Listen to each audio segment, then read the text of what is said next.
အားလုံးပဲမင်္ဂလာပါဘာမစ်ဟုတ်ကနေကြိုဆိုပါတယ်လောကမှာကြိုးစားရင်အောင်မြင်မယ်ဆိုတဲ့စကားကိုကျွန်တော်တို့ခဏခဏကြားဘူးကြပါလိမ့်မယ်ဒါပေမဲ့လက်တွေ့ဘဝမှာတော့အရန်ကြိုးစားပြီးပြင်ပန်းပန်းလောက်ကင်နေပေမဲ့ဘဝကတက်မလာပဲအဲ့ဒီနေရာမှာတင်ရက်နေတဲ့သူတွေအများကြီးရှိပါတယ်ဘာဖြစ်လို့လဲဆိုရင်အဖြေကတော့ရှင်းပါတယ်ပြင်ပန်းရုံတက်တက်နဲ့တင်မချမ်းသာနိုင်လို့ပါပဲပြင်ပန်းမှုနောက်မှာဉာဏ်ပညာပါမှတာကျွန်တော်တို့မျှော်မှန်းတဲ့ပန်းနိုင်ကိုရောက်မှာပါဒီနေ့ဗီဒီယိုမှာတော့ဘာကြောင့်လူတွေဟာစူးစမ်းလက်နဲ့မချမ်းသာရတာလဲဉာဏ်ကိုဘယ်လိုသုံးပြီးချမ်းသာအောင်လုပ်ရမလဲဆိုတာကိုအသေးစိတ်တင်ပြပြီးတော့မှဖြစ်ပါတယ်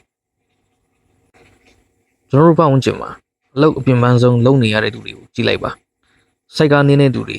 ကုန်ထမ်းတဲ့သူတွေဟာတစ်နေ့လုံးချွေးထွက်အောင်အလုပ်လုပ်ကြပါတယ်သူတို့မစူးစမ်းလို့လားမဟုတ်ပါဘူးသူတို့လည်းအစွမ်းကုန်စူးစမ်းကြတာပါဒါပေမဲ့သူတို့မှာ liberate လို့ခေါ်တဲ့အာမင်းစနစ်မရှိလို့ပါကိုယ့်ရဲ့အလုပ်အားတစ်ခုတည်းကိုပဲရောင်းစားနေတွေ့တော့ကျွန်တော်ရဲ့ဝင်ငွေဟာအကန့်အသတ်ရှိနေမှာပါညံသုံးနေဆိုတာအပြင်းထူတာကိုမဆိုလိုပါဘူးလှုပ်ဆောင်ချက်တစ်ခုကနေရလက်အများကြီးထွက်လာအောင်နီးလန်းရှာတာကိုဆိုလိုတာပါညံသုံးနေဆိုတာပါလေညံသုံးနေဆိုတဲ့နေရာမှာအပိုင်း၃ပိုင်းရှိပါတယ်တစ်ချက်အချိန်ကိုစီမံခန့်ခွဲခြင်းအရေးကြီးတဲ့အလုပ်နဲ့အရေးမကြီးတဲ့အလုပ်ကိုခွဲခြားတတ်ရပါမယ်နှစ်တစ်ချက်စနစ်ကိုအသုံးပြုခြင်းကိုယ်နိုင်မရှိရင်တောင်လဲပတ်နိုင်မဲ့စနစ်မျိုးကိုတည်ဆောက်တာပါဥပမာယင်းနှီးမြုပ်နှံမှုတွေဤပညာတွေတောင်းတာမျိုးပေါ့သုံးတစ်ချက်စွမ်းရည်မြင့်တင်ခြင်းကိုယ့်ရဲ့တန်ဖိုး value မြင့်အောင်အမြဲတမ်းတည်ယူနေတာပါသင်ဟာလူတိုင်းလုပ်နိုင်တဲ့အလုပ်ကိုလုပ်နေတွေ့တော့စားထိုးခံရဖို့လွယ်နေအောင်ပါပဲ hard work smart work hard work ဟာအုံမြင့်ချပြီး smart work ကတော့စောင့်ဦးပါအုံမြင့်ပဲရှိပြီးအဆောင်ဦးမစောင့်ရင်လည်းအမိုးကမရနိုင်တယ်လို့အုံမြင့်မခိုင်ပဲအဆောင်ဦးစောင့်ရင်လည်းပြိုကျမှာပါဒါကြောင့်ပင်ပန်းအောင်လုပ်ပါဒါပေမဲ့ပင်ပန်းရကျိုးနှံ့အောင်ညံသုံးပါလို့ပြောချင်တာပါ